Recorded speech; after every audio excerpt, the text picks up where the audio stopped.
Una vegada ens haguem matriculat, és molt important llegir-nos la guia docent per tenir tota la informació relativa a l'assignatura que es cursarà. Un exemple podria ser el tipus de competències que s'adquiriran, els recursos i la bibliografia o fins i tot el model d'avaluació que se seguirà. El professorat té la responsabilitat d'especificar en la guia docent quines competències s'adquiriran a través de la seva assignatura i com es farà. Per tant, ha d'explicar amb quina metodologia, amb quins continguts i amb quines activitats.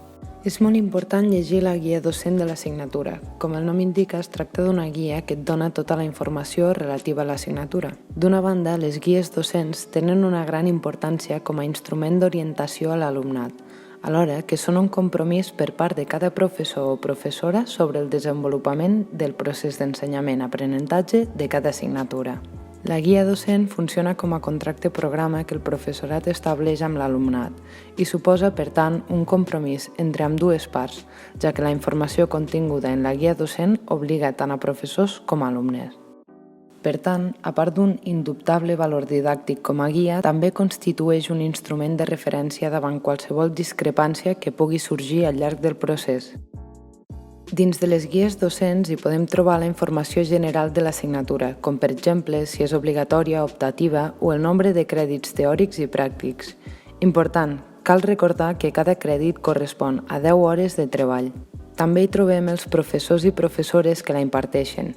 Hi ha un professor que és el coordinador i que és responsable de la guia i de l'assignatura en general. A més del coordinador, hi pot haver altres docents que seran responsables dels continguts que li siguin assignats i l'avaluació d'aquests. També hi consten els objectius acadèmics que ha d'haver assolit l'estudiant quan hagi cursat l'assignatura. En la guia docent, tal com hem esmentat en l'anterior vídeo, hi apareixen les competències bàsiques, específiques, generals i transversals. Ens aclarirà consultar la diferència entre com treballem les competències o habilitats i continguts o coneixements, vital pel nostre futur professional. La guia docent és molt útil per conèixer amb antelació els continguts generals i fonamentals, que és l'apartat on s'estableix el temari que es cobrirà durant el curs i el material que es necessitarà.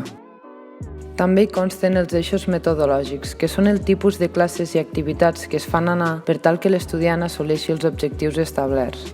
L'alumnat pot trobar el calendari de classes i treballs, que es troba en el pla de desenvolupament de l'assignatura, i també el sistema d'avaluació. És important perquè estableix els mecanismes que el professorat utilitza per avaluar si s'han assolit els objectius de l'assignatura.